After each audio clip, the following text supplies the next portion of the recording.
أعوذ بالله من الشيطان الرجيم. بسم الله الرحمن الرحيم. فيوم يقول نادوا شركائي الذين زعمتم فدعوهم فلم يستجيبوا لهم وجعلنا بينهم موبقا ورأى المجرمون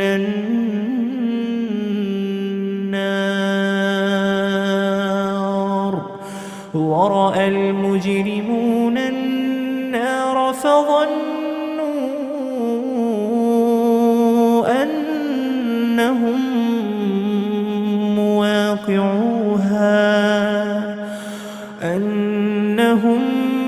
مواقعوها ولم يجدوا عنها مصرفا.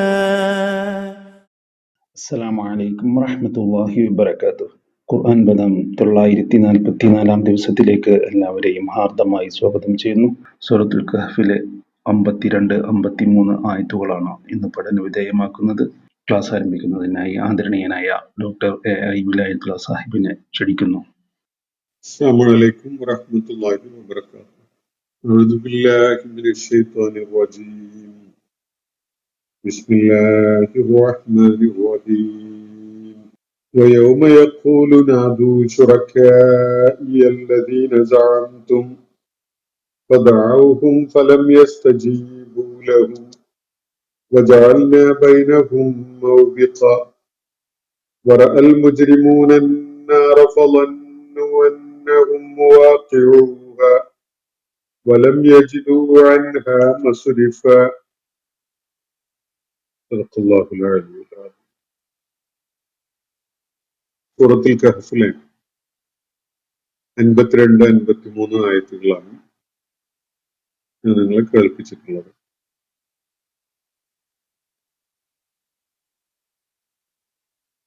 മലക്കുകളോട് ആദമിന് സുജൂദ് ചെയ്യാൻ വേണ്ടി അല്ലാഹു നിർദ്ദേശിച്ച സംഭവവും ആ ഘട്ടത്തിൽ സുജൂദ് ചെയ്യാൻ കൂട്ടാക്കാതെ ധിക്കാരം കാണിച്ചുകൊണ്ട് മാറി നിന്ന ഇബ്ലീസിന്റെ നിലപാടും പരാമർശിച്ചുകൊണ്ട് അല്ലാഹു ഒരു ചോദ്യം ഉന്നയിക്കുകയുണ്ടായി. നമ്മൾ കഴിഞ്ഞ ദിവസം വായിച്ച ഭാഗത്ത് അഫതത്തഖിദൂനഹു വദുരിയതഹു ഔലിയാ, ഈ പ്രത്യക്ഷ ശത്രുവായ ഇബ്ലീസിനെയും അവന്റെ സന്തതികളെയുമാണോ നിങ്ങൾ നിങ്ങളുടെ ആത്മമിത്രങ്ങളും രക്ഷാധികാരികളും ഒക്കെയായിട്ട് അള്ളാഹുവിന്റെ സ്ഥാനത്ത് സ്വീകരിക്കുന്നത് എന്നതാണ് ചോദ്യം. ആത്മദ്രോഹം ചെയ്ത ലാലിമുകളായി മാറിയ ആളുകളെ സംബന്ധിച്ചിടത്തോളം അവർ പകരമായി സ്വീകരിക്കുന്നത് അങ്ങേയറ്റം നികൃഷ്ടമായ സംഗതിയാണ് എന്നുകൂടി അവിടെ ചൂണ്ടിക്കാണിക്കപ്പെടുകയാണ്. അപ്പോ ഇബ്ലീസിന് അവരുടെ വിധേയത്വം ലഭിക്കാൻ അല്ലെങ്കിൽ അതിനുള്ള അർഹത ഉള്ള വിധത്തിൽ യാതൊരു പ്രത്യേകതയും യാതൊരു മഹത്വവും ഇല്ല എന്ന് അല്ലാഹു ഇവിടെ ചൂണ്ടിക്കാണിക്കുകയുണ്ടായിട്ടുണ്ട്. ആകാശങ്ങളുടെയും ഭൂമിയുടെയും സൃഷ്ടിപ്പ് അവരെ പങ്കാളികളാക്കിക്കൊണ്ടോ അവരെ സാക്ഷി നിർത്തിക്കൊണ്ടോ അല്ല അല്ലാഹു ചെയ്തിട്ടുള്ളത്. അവരുടെ തന്നെ സൃഷ്ടിപ്പിലും അവർക്ക് യാതൊരു പങ്കാളിത്തവുമില്ല, അവരതിനൊന്നും സാക്ഷികളായിരുന്നിട്ടുമില്ല. എന്നല്ല, വഴികേടിലാക്കുന്ന ആളുകളെ വഴികേടിലാക്കുന്ന മുളില്ലുകളെ സഹായികളായിട്ട് സ്വീകരിക്കുന്ന ഒരു ഏർപ്പാട് തന്നെ അള്ളാഹുവിനില്ല. ഇങ്ങനെയാണ് നമ്മൾ ഇന്നലെ വായിച്ച ഭാഗത്ത് അടങ്ങിയിട്ടുള്ള ആയത്തുകളുടെ സാരം ആയിട്ട് നമുക്ക് കാണാൻ കഴിയും. അതിനെ തുടർന്ന് അള്ളാഹു മറ്റൊരു വിഷയം ഇതുമായി ബന്ധമുള്ളത് തന്നെ ശ്രദ്ധയിലേക്ക് കൊണ്ടുവരികയാണ്. وَيَوْمَ يَقُولُ نَادُوا شُرَكَائِيَ الَّذِينَ زَعَمْتُمْ فَدَعُوهُمْ فَلَمْ يَسْتَجِيبُوا لَهُمْ وَجَعَلْنَا بَيْنَهُمْ مَوْبِقًا. ഒരു നാളിനെ പരാമർശിച്ചുകൊണ്ടാണ് അള്ളാഹു ഇവിടെ പറയുന്നത്. ഇവരെന്താണ് ആ നാളിൽ ചെയ്യുക എന്ന വിധത്തിലുള്ള ഒരു ചോദ്യം ഉന്നയിക്കുന്ന ഒരു സ്വരം അതിൽ അടങ്ങിയത് കാണാൻ കഴിയും. വയൗമ യഖൂലു, അള്ളാഹു ഇങ്ങനെ പറയുന്ന ഒരു നാൾ വരാനിരിക്കുന്നുണ്ട്.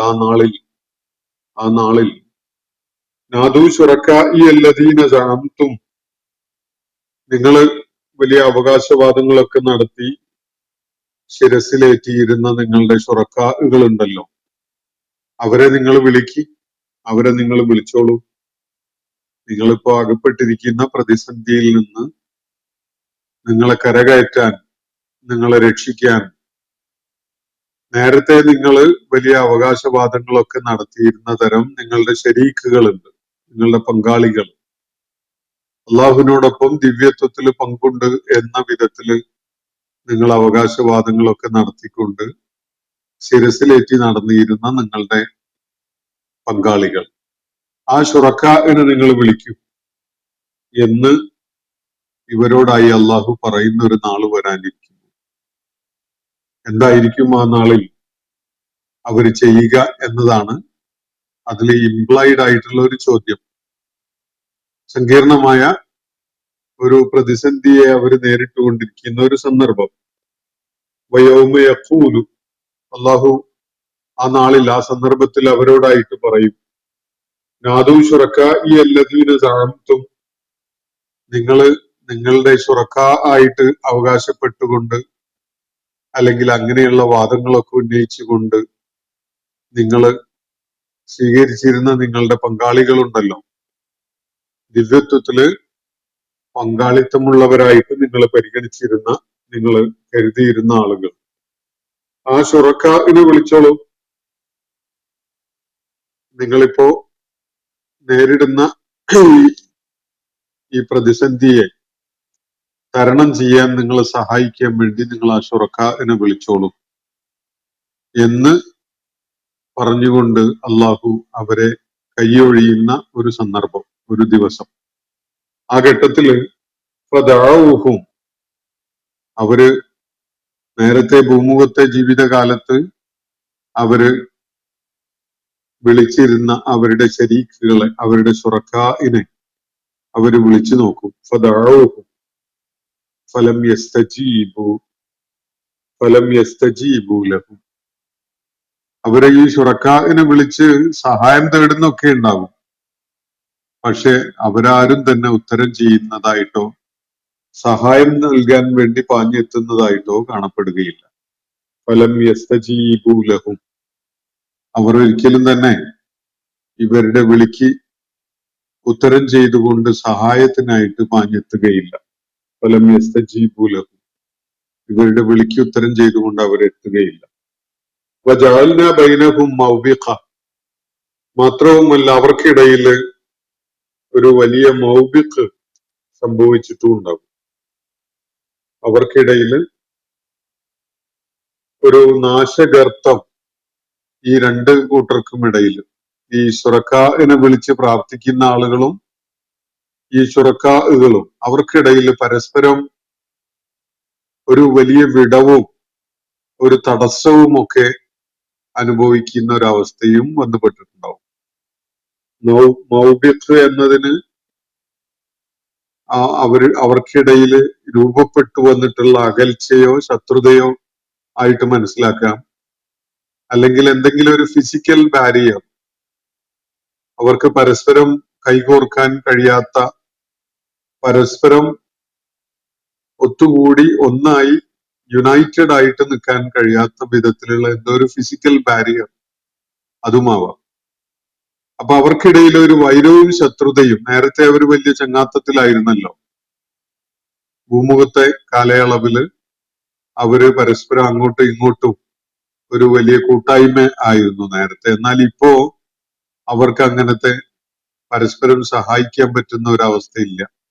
അവർക്കിടയിൽ ഒരു വൈരം രൂപപ്പെട്ടു വന്നിട്ടുണ്ട്, ഒരു ശത്രുത രൂപപ്പെട്ടു വന്നിട്ടുണ്ട് എന്ന് മനസ്സിലാക്കാം. പരസ്പരം സഹായിക്കാൻ തുനിയുന്ന വിധത്തിലുള്ള യാതൊന്നിനും അവർക്ക് കഴിയുകയില്ല.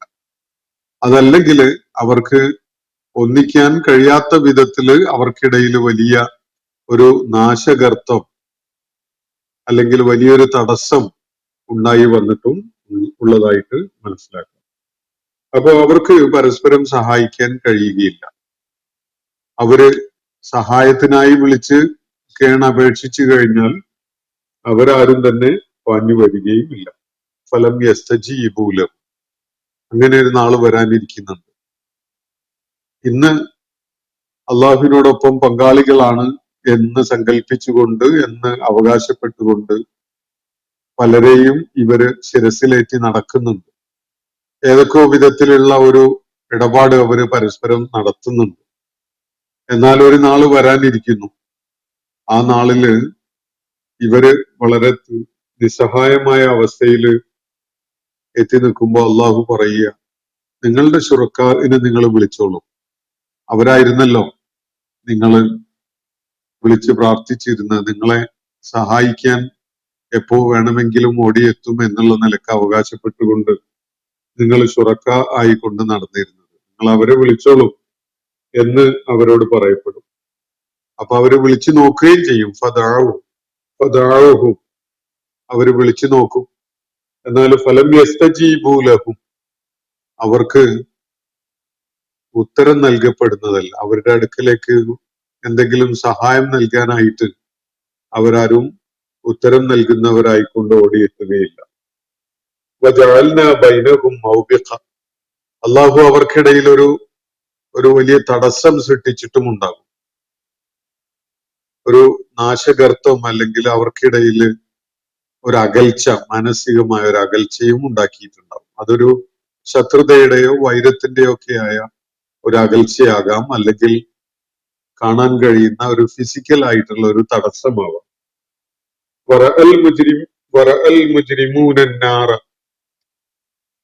മുജ്രിമുകള് ആ നാളില് നരകം കൺമുന്നിൽ കാണുകയുമായി.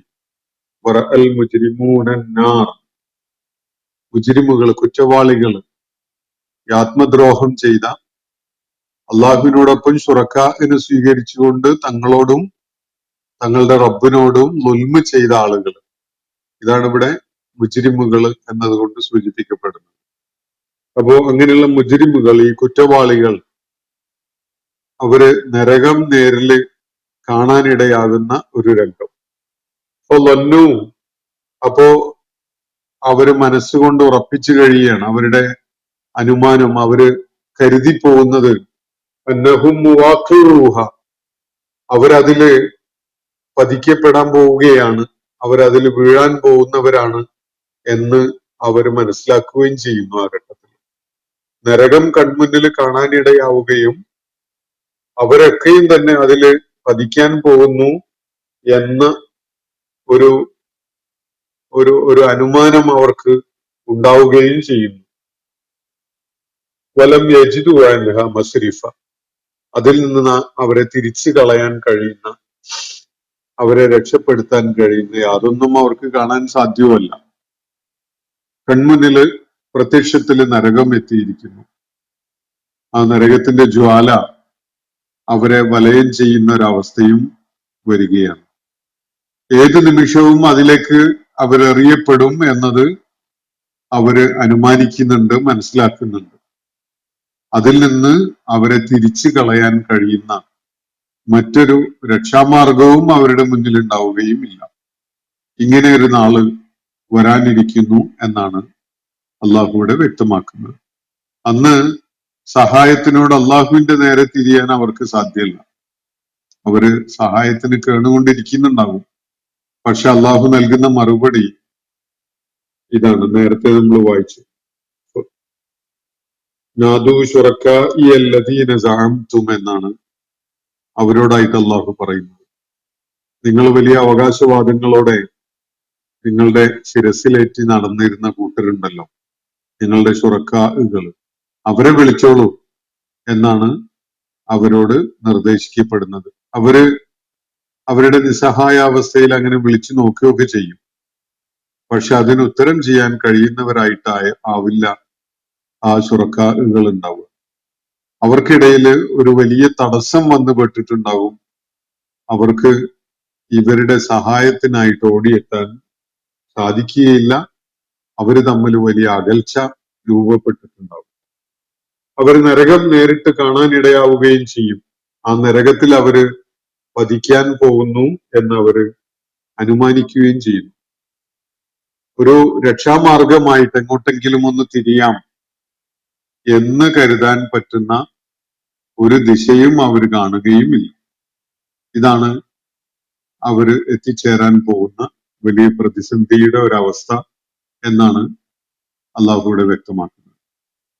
അപ്പോ ഇതുവരെ പറഞ്ഞു വന്ന മക്കയിലെ നബി സല്ലല്ലാഹു അലൈഹി വസല്ലം അഭിസംബോധന ചെയ്തുകൊണ്ട് തുടർന്നു വരുന്ന ആ ആളുകൾ അവര് നബി സല്ലല്ലാഹു അലൈഹി വസല്ലമയോട് പറയുകയുണ്ടായത്, നബി സല്ലല്ലാഹു അലൈഹി വസല്ലമയോടൊപ്പം ചേർന്നിട്ടുള്ള ദുർബലരും പാവങ്ങളും ദരിദ്രരും ഒക്കെ ആയിട്ടുള്ള സമൂഹത്തിൽ താഴേക്കിടയിലുള്ള ആളുകളുണ്ട്. അവരെ അങ്ങ് മാറ്റി നിർത്തിയാലേ ഞങ്ങൾക്ക് നബി സല്ലല്ലാഹു അലൈഹി വസല്ലം പറയുന്നത് കേട്ടിരിക്കാൻ സാധിക്കുകയുള്ളൂ, അവിടെ വന്നിരിക്കാൻ പറ്റുകയുള്ളൂ എന്നൊക്കെയാണ് അവർ പറഞ്ഞിരുന്നത്. അങ്ങനെയുള്ള അഹങ്കാരത്തോടെയും ധിക്കാരത്തോടെയും ഉള്ള ഒരു നിലപാടാണ് അവര് സ്വീകരിച്ചുകൊണ്ടിരുന്നത്. ആ ആളുകളെ കേൾപ്പിക്കുന്ന വിധത്തിൽ കൂടിയാണ് ഈ ആയാത്തുകളിൽ ആത്മദ്രോഹം ചെയ്ത ആളുകൾ എന്ന് പരാമർശിച്ചുകൊണ്ട്, ലാലിമുകളായി മാറിയ ആളുകൾ എന്ന് പരാമർശിച്ചുകൊണ്ട് ചില കാര്യങ്ങൾ ശ്രദ്ധയിൽ കൊണ്ടുവരുന്നത്. ഒന്നാമതായി, ഈ ആളുകള് പിശാചിനെയാണ്, ഇബ്ലീസിനെയാണ്, ഇബ്ലീസിനെയും ഇബ്ലീസിന്റെ സന്തതികളെയുമാണ് അവരുടെ ഔലിയ ആയിട്ട് സ്വീകരിക്കുന്നത്.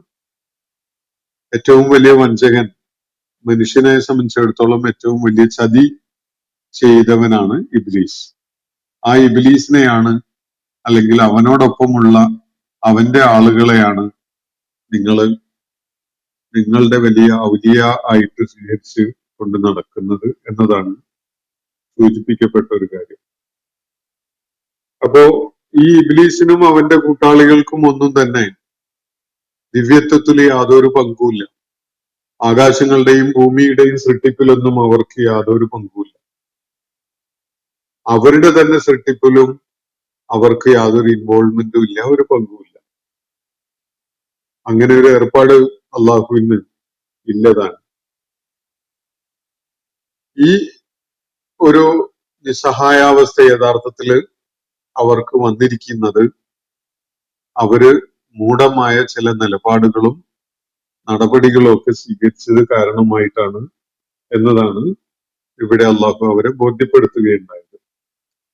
അവര് ആ നിസ്സഹായാവസ്ഥയിൽ ചോദിച്ചു പോകുന്ന കാര്യം, സഹായം തേടിക്കൊണ്ടുള്ള അവരുടെ കേണ് അപേക്ഷിച്ചു കൊണ്ടിരിക്കുന്ന ഒരവസ്ഥയിൽ അവരോട് അള്ളാഹു പറയുന്നത് നാദു ശുറക്കാഇയല്ലദീന സഅംതും എന്നാണ്. നിങ്ങൾ നേരത്തെ സ്വീകരിച്ചിരുന്ന ആ ശുറക്കാഇനെ തന്നെ വിളിച്ചോളൂ എന്നാണ് അവരോട് നിർദ്ദേശിക്കപ്പെടുന്നത്.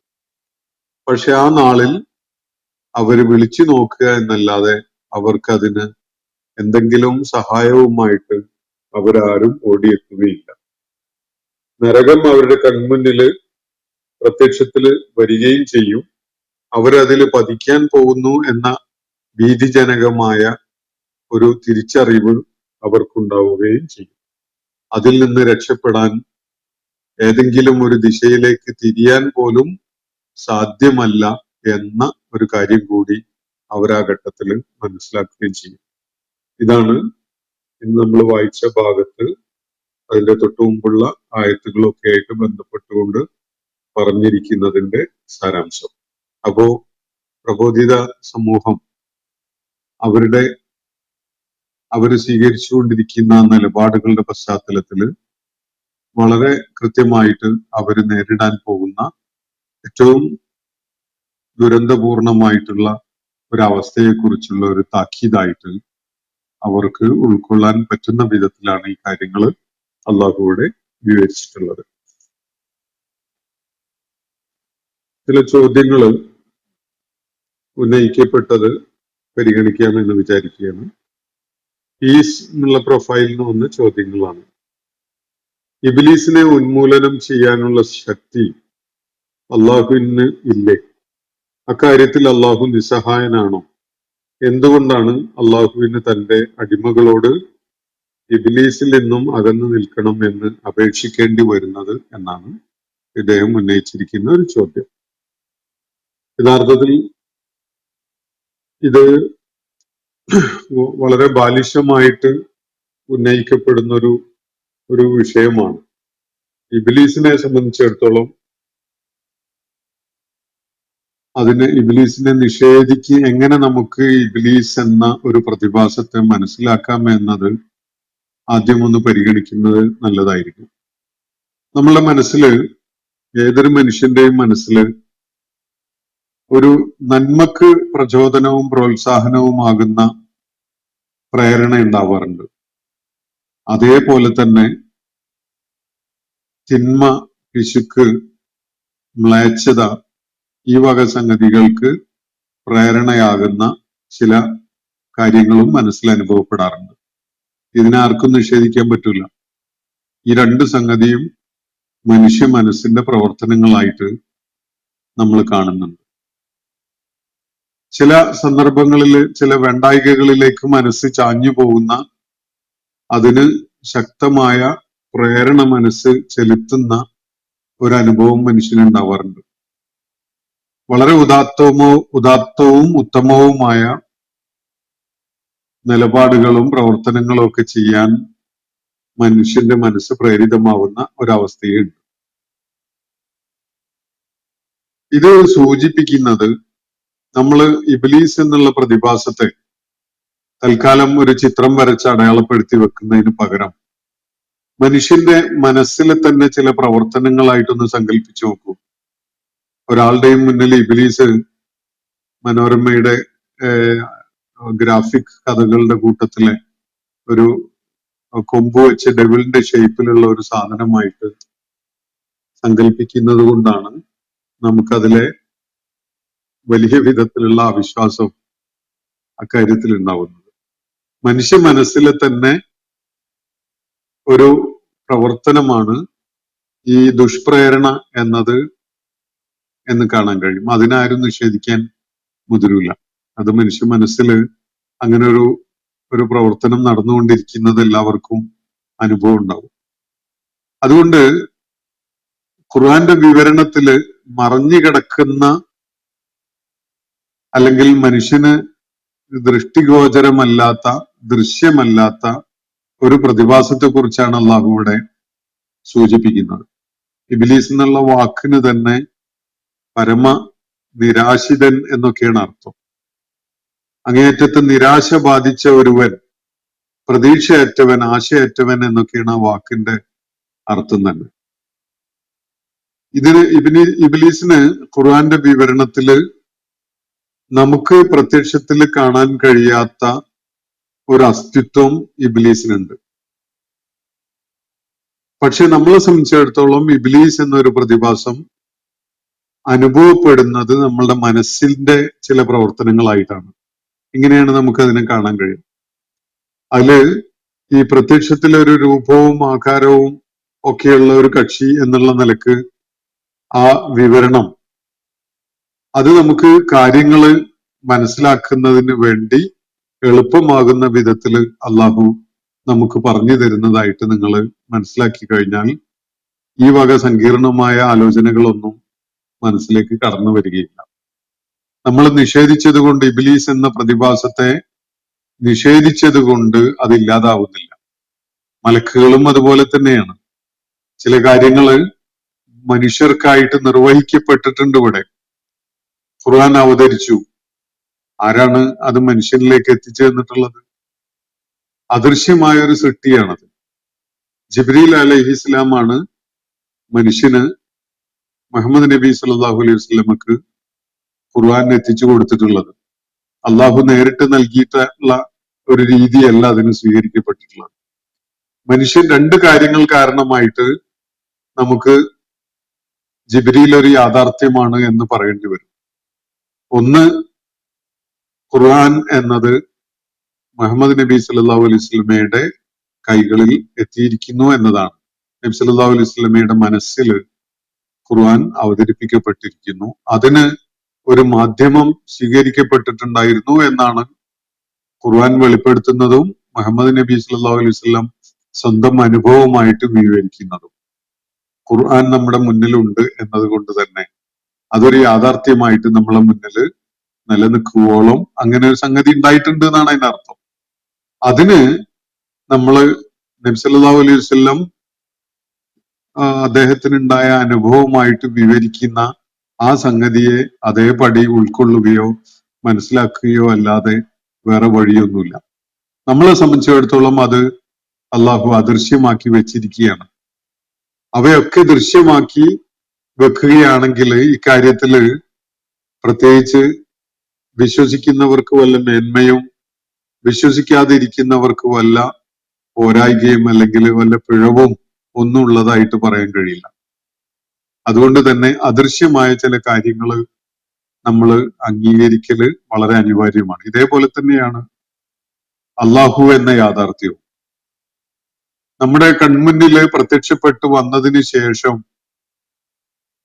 അള്ളാഹുവിൽ വിശ്വസിക്കുക എന്നതിന് യാതൊരു പ്രസക്തിയില്ല. അള്ളാഹുവിന്റെ സാന്നിധ്യം നമുക്ക് വായിച്ചറിയുവാനും മനസ്സിലാക്കുവാനും സാധിക്കുന്ന അസംഖ്യം പ്രതിഭാസങ്ങൾ നമ്മുടെ മുന്നിൽ അള്ളാഹു വെച്ചിട്ടുണ്ട്. അതിനെ അടിസ്ഥാനപ്പെടുത്തിക്കൊണ്ട് അള്ളാഹുവിനെ ഉൾക്കൊള്ളാനേ സാധിക്കുകയുള്ളൂ. അതുകൊണ്ട് ഇബ്ലീസിനെ കുറിച്ചുള്ള വിവരണം, ഇബ്ലീസിനെ അള്ളാഹു സൃഷ്ടിച്ചത് തന്നെയാണ്. മനുഷ്യന് ജീവിതം ഒരു പരീക്ഷണമായിട്ട് അവർക്ക് അനുഭവപ്പെടുന്നതിന് കൂടി വേണ്ടിയുള്ള അള്ളാഹുവിന്റെ ഒരു സജ്ജീകരണമാണ് ഇബ്ലീസ് എന്നത്.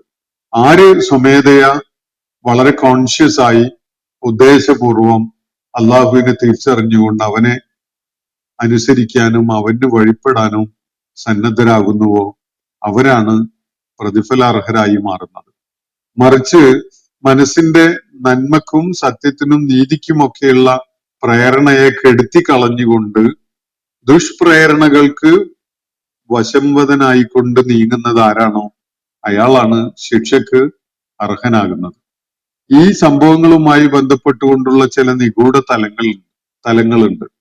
ആ തലങ്ങൾ നമുക്ക് ഗവേഷണം ചെയ്തിട്ട് ഒരു കൃത്യമായ നിലപാടിലേക്ക് വരിക സാധ്യമല്ല. പക്ഷെ അനിവാര്യമാണ് അത് എന്നത് നമുക്ക് ബാക്കി പ്രതിഭാസങ്ങൾ കൊണ്ട് ബോധ്യപ്പെടും. ഒരു പ്രപഞ്ച സൃഷ്ടാവ് അനിവാര്യമാണ്. മനുഷ്യന്റെ ജീവിതം ഉള്ളത് കൊണ്ട് തന്നെ അതിന് ചില ദൗത്യങ്ങളും ലക്ഷ്യങ്ങളും ഒക്കെ ഉണ്ട് എന്ന് മനസ്സിലാക്കല് അനിവാര്യമാണ്. ഇതിൽ ഏറ്റവും കൃത്യമായ, ഏറ്റവും മനുഷ്യന് സ്വീകാര്യമാവുന്ന, ബുദ്ധിപരമായിട്ട് ഏറ്റവും ഉൾക്കൊള്ളാൻ കഴിയുന്ന ഒരു കാര്യമാണ് ഖുർആൻ മുന്നോട്ട് വെക്കുന്നത്. അത് തള്ളിക്കളയുന്നവർ അല്ലെങ്കിൽ അത് ശരിയല്ല എന്ന് തോന്നുന്നവർ എന്താണ് ജീവിതം എന്ന് സ്വയം നിർവചിക്കല് അനിവാര്യമായി മാറിയിരിക്കുകയാണ്. വേറെ എന്ത് വിശദീകരണമാണ് ജീവിതത്തെക്കുറിച്ച്, മനുഷ്യന്റെ ഭാഗധേയത്വത്തെക്കുറിച്ച് ഒക്കെ ഈ ചോദ്യം ഉന്നയിച്ച ആളുടെ മനസ്സിൽ പറയാനുള്ളത് എന്നതാണ് ഈ ചോദ്യവുമായി ബന്ധപ്പെട്ടുകൊണ്ട് നമുക്ക് തിരിച്ചു ചോദിക്കാനുള്ളത്. അള്ളാഹുവിനെ സംബന്ധിച്ചിടത്തോളം ഇബ്ലീസ് അള്ളാഹുവിന്റെ കൽപ്പനകൾ ധിക്കരിച്ചു എന്നതിന്റെ പേരിലോ മനുഷ്യന്റെ ശത്രുവായിട്ട് പ്രവർത്തിക്കുന്നു എന്നതിന്റെ പേരിലോ ഇബ്ലീസിനെ നശിപ്പിക്കുക എന്നത് സാധ്യമല്ലാത്ത ഒരു കാര്യമല്ല. അള്ളാഹു ഇബ്ലീസിനെ സൃഷ്ടിച്ചിരിക്കുന്നത് തന്നെ അങ്ങനെ ഒരു റോള് പ്ലേ ചെയ്യാൻ വേണ്ടിയാണ്. മനുഷ്യ ജീവിതത്തിൽ അങ്ങനെ ഒരു റോള് പ്ലേ ചെയ്യുന്ന ഒരു, അല്ലെങ്കിൽ ജിന്നുകളുടെ കാര്യത്തിൽ ഉൾപ്പെടെ അങ്ങനെ ഒരു റോള് പ്ലേ ചെയ്യുന്ന ഒരു പ്രതിഭാസം ആവശ്യമാണ് എന്നത് അള്ളാഹുവിന്റെ തീരുമാനമാണ്. അതേ സമയത്ത് കാര്യങ്ങൾ വ്യക്തമായി പറഞ്ഞു കൊടുത്തുകൊണ്ട് മനുഷ്യനെ ഉണർത്തുകയും അവനെ ബോധമുള്ളവനാക്കുകയും ചെയ്യുക എന്നൊരു രീതിയാണ് അള്ളാഹു സ്വീകരിച്ചിട്ടുള്ളത്. ഇതല്ലാത്ത മറ്റെന്ത് ജീവിതത്തെക്കുറിച്ചുള്ള വിശദീകരണമാണ് യുക്തിയുടെയും ബുദ്ധിയുടെയും തലത്തിൽ ഉൾക്കൊള്ളാവുന്ന വിധത്തില് ചോദ്യം ഉന്നയിച്ച ആളുടെ കയ്യിലുള്ളത് എന്നത് നമുക്ക് പരിഗണിക്കാവുന്നതാണ്. അപ്പോ അള്ളാഹു ഇതിൽ നിസ്സഹായനാണോ എന്നതാണ് ഉന്നയിക്കപ്പെട്ട ചോദ്യം. ഒരിക്കലും നിസ്സഹായനല്ല. അള്ളാഹുവാണ് ഇബ്ലീസിനെ സൃഷ്ടിച്ചത്. ഇങ്ങനെയൊക്കെ ആവാൻ വേണ്ടി തന്നെയാണ് ഇബ്ലീസിനെ സൃഷ്ടിച്ചിട്ടുള്ളത്. മനുഷ്യനെ സംബന്ധിച്ചിടത്തോളം പക്ഷേ ഇബ്ലീസ് വലിയ പരീക്ഷണമായിട്ട് അവന്റെ മുന്നിലുണ്ട്. ആരെ മനുഷ്യൻ പിൻപറ്റാൻ സന്നദ്ധനാകുന്നു എന്നത് വളരെ കൃത്യമായിട്ട് മനുഷ്യൻ തീരുമാനിക്കേണ്ട ഒരു കാര്യം തന്നെയാണ്. ഇതിന് ഏറ്റവും പ്രത്യക്ഷമായിട്ടുള്ള തെളിവായിട്ട് നമ്മളുടെ മനസ്സിൽ കാണാൻ സാധിക്കുക, നന്മക്കും നീതിക്കും സത്യത്തിനും അനുകൂലമായ പ്രേരണ മനസ്സിലുണ്ടാകുന്ന പോലെ തന്നെ തിന്മക്കും അക്രമത്തിനും ഒക്കെ തന്നെ പ്രേരിപ്പിക്കുന്ന ഒരു പ്രവണതയും മനുഷ്യ മനസ്സിൽ പ്രവർത്തനക്ഷമമാണ് എന്നത് കാണാൻ കഴിയും. ആ അനുഭവത്തിൽ നിന്നാണ് നമുക്ക് ഇങ്ങനെ ഒരു യാഥാർത്ഥ്യമുണ്ട് എന്നത് ബോധ്യപ്പെടുക എന്നാണ് ഞാൻ സൂചിപ്പിക്കുന്നത്. എന്തുകൊണ്ടാണ് അള്ളാഹുവിന് തന്റെ അടിമകളോട് ഇബ്ലീസിൽ നിന്ന് അകന്നു നിൽക്കണം എന്ന് അപേക്ഷിക്കേണ്ടി വരുന്നത് എന്നതാണ്. അതിനു വേണ്ടിയാണ് മനുഷ്യനെ അള്ളാഹു സൃഷ്ടിച്ചിട്ടുള്ളത്. ആര് കോൺഷ്യസ് ആയിട്ട് സ്വന്തം വഴി തെരഞ്ഞെടുക്കുന്നവനായിക്കൊണ്ട് സ്വബോധത്തോടു കൂടി ഈ ഇബ്ലീസിനെ മാറ്റി നിർത്തിക്കൊണ്ട് അള്ളാഹുവിന് വഴിപ്പെടുന്ന നിലപാട് സ്വീകരിക്കുന്നു, ആര് ഇബ്ലീസിന്റെ അടിമകളായിക്കൊണ്ട് വിഡ്ഢികളാകുന്നു എന്ന വിധത്തില് മനുഷ്യരെ പരീക്ഷിക്കുന്നതിന് വേണ്ടി തന്നെയാണ് ഈ സംവിധാനം ഒരുക്കിയിട്ടുള്ളത്. ഇബ്ലീസിനെ കൈകാര്യം ചെയ്യാൻ അള്ളാഹുവിന് സാധിക്കാത്തത് കൊണ്ടല്ല എന്ന് കൂടി വ്യക്തമാക്കുകയാണ്. മറ്റൊന്ന്, ഇബ്ലീസിനെ ആരാണ് സൃഷ്ടിച്ചത് എന്നുള്ള ഒരു ചോദ്യമാണ്. അത് ഇതിനകം ഉത്തരം നൽകപ്പെട്ടു കഴിഞ്ഞു. വിചിത്രമായ ലോജിക്കിന് നിരക്കാത്ത വാദങ്ങൾ അല്ലെ ഇബ്ലീസിനെ സംബന്ധിച്ച് അള്ളാഹു പറയുന്നത് എന്ന രീതിയിൽ അവതരിപ്പിക്കുന്നത്. ഇങ്ങനെയൊക്കെ യഥാർത്ഥ ദൈവം ദയനീയമായി പറയുന്നു. ഇത് അപമാനിക്കുന്നതിന് തുല്യമല്ലേ എന്നൊക്കെയാണ്. ഇബ്ലീസിനെ കുറിച്ച്, ഇബ്ലീസ് അള്ളാഹുവിനെ തോൽപ്പിച്ച് കളയുന്ന ഒരു സംഗതിയല്ല ഇവിടെ പറയുന്നത്. മനുഷ്യനെ സംബന്ധിച്ചിടത്തോളം ഇബ്ലീസ് വലിയ പരീക്ഷണമായിട്ട് മാറും. ഇതാണ് അള്ളാഹുവിനെ തിരിച്ചറിഞ്ഞുകൊണ്ട് മനുഷ്യന് തങ്ങളുടെ റബ്ബായിട്ട് അള്ളാഹുവിനെ അംഗീകരിച്ചുകൊണ്ട് ഒരു നിലപാട് സ്വീകരിക്കാൻ കഴിയുന്ന പോലെ തന്നെ യാതൊരു അടിസ്ഥാനവും ഇല്ലാതെ തന്നെ, ഒരു ദിവ്യത്വവും ഇല്ലാത്ത മനുഷ്യനെ വഴിപഴപ്പിക്കാൻ ഒരുങ്ങി പുറപ്പെട്ടിരിക്കുന്ന, പ്രത്യക്ഷത്തിൽ നമുക്ക് കാണാൻ കഴിയാത്ത ഒരു ശക്തി മനുഷ്യ മനസ്സിനെ സ്വാധീനിച്ചുകൊണ്ടിരിക്കുന്നുണ്ട് എന്നൊരു കാര്യമാണ്. അത് ആ ശക്തിയെ പിൻപറ്റുന്നവനായി മനുഷ്യൻ മാറുമ്പോ യഥാർത്ഥത്തില് ആ ഇബ്ലീസിന്റെ അടിമയായി ഇബ്ലീസിനെ അനുസരിക്കുന്നവനായിട്ടാണ് മനുഷ്യൻ മാറുന്നത്. അതില് അള്ളാഹു മനുഷ്യന് മുന്നറിയിപ്പ് നൽകുന്നു, അതിനെക്കുറിച്ച് താക്കീത് നൽകുന്നു എന്നൊരു കാര്യം മാത്രമേ ഇവിടെ അടങ്ങിയിട്ടുള്ളൂ. തശാബുഹുള്ള, നമുക്ക് കൃത്യമായി വ്യക്തമായി അത് രൂപം, ആകാരം, പ്രവർത്തന സ്വഭാവം എന്നതൊക്കെ തന്നെ വളരെ കൃത്യമായി മനസ്സിലാക്കാൻ കഴിയാത്ത വിധത്തിലുള്ള ചില പ്രതിഭാസങ്ങൾ ഉണ്ട് എന്നതാണ് അള്ളാഹു ഇവിടെ നമ്മളെ ബോധ്യപ്പെടുത്തി തരുന്നത്. കാരണം അദൃശ്യമായ ചില കാര്യങ്ങള് മനുഷ്യരുടെ ജീവിതത്തിൽ കൂടി ചില ഇടപെടലുകൾ നടത്തുന്ന വിധത്തില് അള്ളാഹുവിന്റെ സൃഷ്ടിപ്പിന്റെ സംവിധാനത്തിന്റെ ഭാഗമായിട്ട് ഉണ്ട് എന്നതാണ്. അത് ഇസ്ലാമിക വിശ്വാസത്തിന്റെ തന്നെ വളരെ അടിസ്ഥാനപരമായ കാര്യങ്ങളിൽപ്പെട്ട ഒന്നാണ് ഈ ഗൈബിലുള്ള, ഈ അദൃശ്യമായ ചില പ്രതിഭാസങ്ങളിലുള്ള വിശ്വാസം എന്നത്. അത് ദൈവത്തിന്റെ ദയനീയത കാണിക്കുകയല്ല. ദൈവത്തിന് ഇതൊന്നും വേണ്ടാന്ന് വെക്കാൻ ഒരു പ്രയാസമുള്ള കാര്യമല്ല. പക്ഷെ മനുഷ്യനെ അള്ളാഹു സൃഷ്ടിച്ചിരിക്കുന്നതും ഭൂമിയിലേക്ക് അയച്ചിരിക്കുന്നതും ഇങ്ങനെയുള്ള ചില പരീക്ഷണങ്ങൾക്ക് വിധേയമാകുന്ന വിധത്തിലാണ്. അല്ലെങ്കിൽ എല്ലാവരെയും മൃഗങ്ങളെ പോലെയോ മാലാഖമാരെ പോലെയോ ഒന്ന് സൃഷ്ടിച്ചാൽ മതി. അത് ഖുർആൻ തന്നെ പലയിടത്തും പറയുന്നുണ്ട്. മാലാഖമാരെ പോലെ മനുഷ്യരെ എല്ലാവരെയും അങ്ങ് സൃഷ്ടിച്ചാൽ ഇങ്ങനെ ഒരു പരീക്ഷണം തന്നെ ഇല്ലല്ലോ. അല്ലെങ്കിൽ മൃഗങ്ങളെ പോലെ സൃഷ്ടിച്ചാൽ ഇങ്ങനെ ഒരു പരീക്ഷണം അവശേഷിക്കുന്നില്ല. മനുഷ്യനെ സൃഷ്ടിച്ചിരിക്കുന്നത്, ജിന്നുകളെ സൃഷ്ടിച്ചിരിക്കുന്നത് ഒരു പ്രത്യേകമായ ഔന്നത്യം നൽകിക്കൊണ്ടാണ്. അത് അവന്റെ മാർഗം സ്വയം തിരഞ്ഞെടുക്കാനുള്ള സ്വാതന്ത്ര്യം ഉള്ള ഒരു പ്രകൃതത്തോടു കൂടിയാണ് മനുഷ്യനെ സൃഷ്ടിച്ചിരിക്കുന്നത് എന്നതാണ് അതുമായി ബന്ധപ്പെട്ടുകൊണ്ടുള്ള യാഥാർത്ഥ്യം. അപ്പോ മറ്റൊരു കാര്യം, അള്ളാഹുവിനെ അല്ലാതെ മറ്റാരെയും സുജൂദ് ചെയ്യാൻ പാടില്ല എന്നിരിക്കെ ആദമിനെ സുജൂദ് ചെയ്യാൻ അള്ളാഹു തന്നെ പറയുന്നത് അസ്വാഭാവികമല്ല എന്നതാണ്. പലപ്പോഴായിട്ട് ഇത് വിശദീകരിച്ചിട്ടുള്ളതാണ്. ഒരു ഒന്ന് രണ്ട് വാക്കുകളിലായിട്ട് ഞാൻ സംക്ഷിപ്തമായിട്ട് ഇതിവിടെ പറയാം. ആദം അലൈഹി ഇസ്ലാമിന് സുജൂദ് ചെയ്യാൻ വേണ്ടി മലക്കുകളോട് ആവശ്യപ്പെട്ടിട്ടുള്ളത് അൺകണ്ടീഷണൽ ആയിട്ടല്ല. ആദം അലൈഹി ഇസ്ലാം എന്നും സുജൂദ് ചെയ്യപ്പെടേണ്ട ഒരാളാണ് എന്നുള്ള നിലക്കല്ല.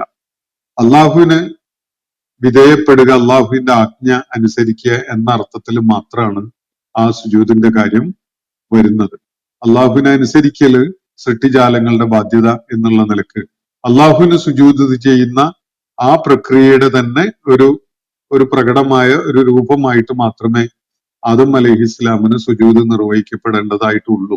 ആദം അലൈഹി ഇസ്ലാം സുജൂദ് അർഹിക്കുന്ന ദൈവമായതുകൊണ്ടല്ല, മറിച്ച് അള്ളാഹു അങ്ങനെ ഒരു നിർദ്ദേശം നൽകുന്നു. അത് ആർക്കാണോ നിർദ്ദേശം നൽകപ്പെട്ടിട്ടുള്ളത് അവര് അതനുസരിക്കാൻ സന്നദ്ധരാകുന്നു എന്നതേ അതിൽ അടങ്ങിയിട്ടുള്ളൂ. ഇനി അടുത്ത ചോദ്യം, എന്തിനു വേണ്ടി അത് എന്നതാണ്. ഭൂമുഖത്ത് മനുഷ്യൻ സ്വതന്ത്രനായിട്ടാണ് പ്രവർത്തിക്കാൻ പോകുന്നത്.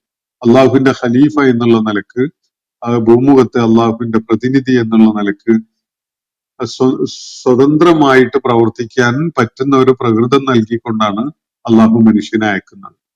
ഇവിടെ ഈ ഇതര ജീവജാലങ്ങൾ, മലക്കുകൾ ഉൾപ്പെടെയുള്ള ഇതര ജീവജാലങ്ങള് മനുഷ്യൻ അള്ളാഹുവിനെ ധിക്കരിച്ചുകൊണ്ട് പ്രവർത്തിക്കുന്ന പല രംഗങ്ങളും അവസരങ്ങളും ഒക്കെ കാണുന്ന സന്ദർഭങ്ങളൊക്കെ ഉണ്ടാകും.